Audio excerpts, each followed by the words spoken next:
امام فخر الدین رازی علیہ رحمہ، حضرت امام غزالی علیہ رحمہ نے احیاء العلوم میں لکھا الناس کلہم موتا الا العلماء، تمام لوگ مردہ ہیں علماء ہی زندہ ہیں۔ پھر آگے فرمایا والعلماء کلہم نیام الا العاملین، علماء زندہ ہونے کے باوجود سو رہے ہیں لیکن جاگتے وہی ہیں جو اپنے علم پہ عمل بھی کرتے ہیں۔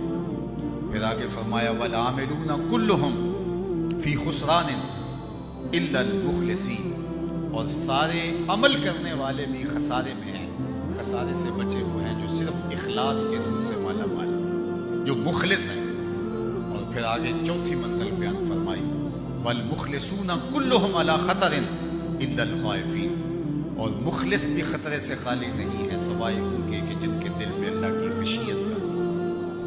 تو علم سے کہانی شروع ہوتی ہے اور خشیت تک پہنچتی ہے، اور قرآن اس کو اپنے انداز میں بیان انما یخشی اللہ من عبادہ العلماء، خشیت کا نور اللہ علماء کو نصیب فرماتا ہے۔ یہ علم کی برکت ہے کہ خشیت کے اجالے روح میں، قلب میں، من میں نصیب ہو جاتے ہیں۔ تو یہ اللہ جل شانہ نے حضرت انسان کو جو باقی مشارکات سے امتیاز عطا کر رکھا ہے وہ بوجہ علم عطا کیا ہے۔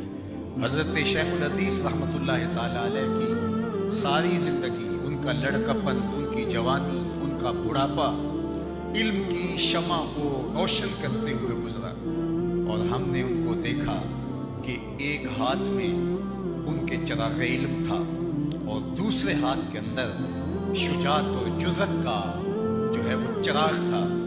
اللہ نے ان کو جو دبنگ انداز عطا کر رکھا تھا، اور جس طرح سے احقاق حق اور ابطال باطل ان کا مزاج کا حصہ تھا، اور یہ مزاج کی سختی، یہ مزاج کی سختی نہیں تھی بلکہ یہ شریعت کی جو سختی تھی وہاں سخت تھے، ورنہ ہم نے اپنی آنکھوں سے ان کو نرمی کے ماحول میں بھی دیکھا ہے۔ مجھے ابھی بیٹھے بیٹھے یہ بات کرتے ایک بات یاد آ گئی۔ میرا کوئی وقت زیادہ تو ان کے پاس نہیں گزرا کہ میرے تجربات فزوں تر ہوں، لیکن مجھے یاد پڑتا ہے کہ اب تو کبھی میں وہاں گیا نہیں۔ اس زمانے میں تو دروازہ مسجد جو تھی تو اس کے ساتھ جو بازار نیچے تھا تو وہ دکانیں بالکل نیچی تھی، اتنی زیادہ اونچی نہیں ہوا کرتی تھی۔ تو حضرت شیخ الحدیث جب غصے میں آتے تو ایک طالب علم تھا، اس نے کوئی شرارت کی، کیونکہ طالب علم جو ہے وہ اس عمر کے اندر شرارتی مزاج ہوتے ہیں، اور میں آپ سے کہوں کہ طالب علم کی شرارتیں بھی برداشت کیا کرو، اس لیے کہ اللہ رسول کے محبوب ہوتے ہیں۔ ہمارے استاد فرمایا کرتے تھے کہ وہ کہیں طالب علم تھے تو وہ بڑے شدید مزاج تھے، تو ایک شخص سارے کام کاج چھوڑ کر کے ان کی خدمت کیا کرتا تھا۔ کبھی گھی کا کنستر کمر پہ لاد کے لا رہا ہے، کبھی وہ آٹے کی گوری کمر پہ لاد کے لا رہا ہے۔ تو بچے تھے تو انہوں نے نام رکھ دیا اس کا ہمار، گدھا۔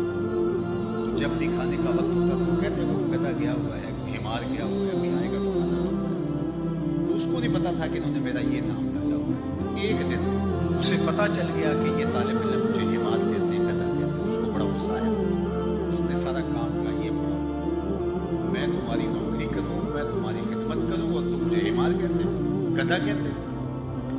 تو غصے سے گھر چلا گیا، رات بڑی سو گیا تو خواب کے اندر حشر کا منظر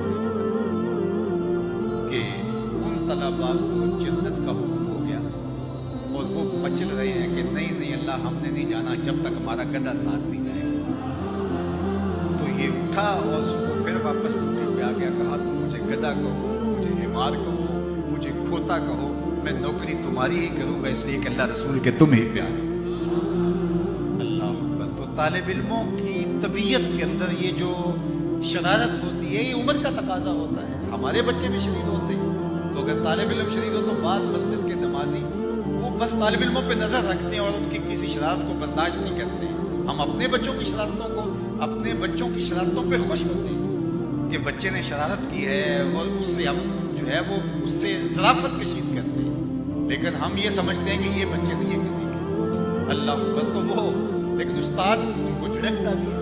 تو مجھے یہ بات یاد ہے آج تک، آج میں بڑی دیر کے بعد یاد آئی کہ وہ جو ہے وہ سا رکھتے تھے کھنڈی، تو اس کو کھنڈی لے کر اس کے پیچھے تو وہ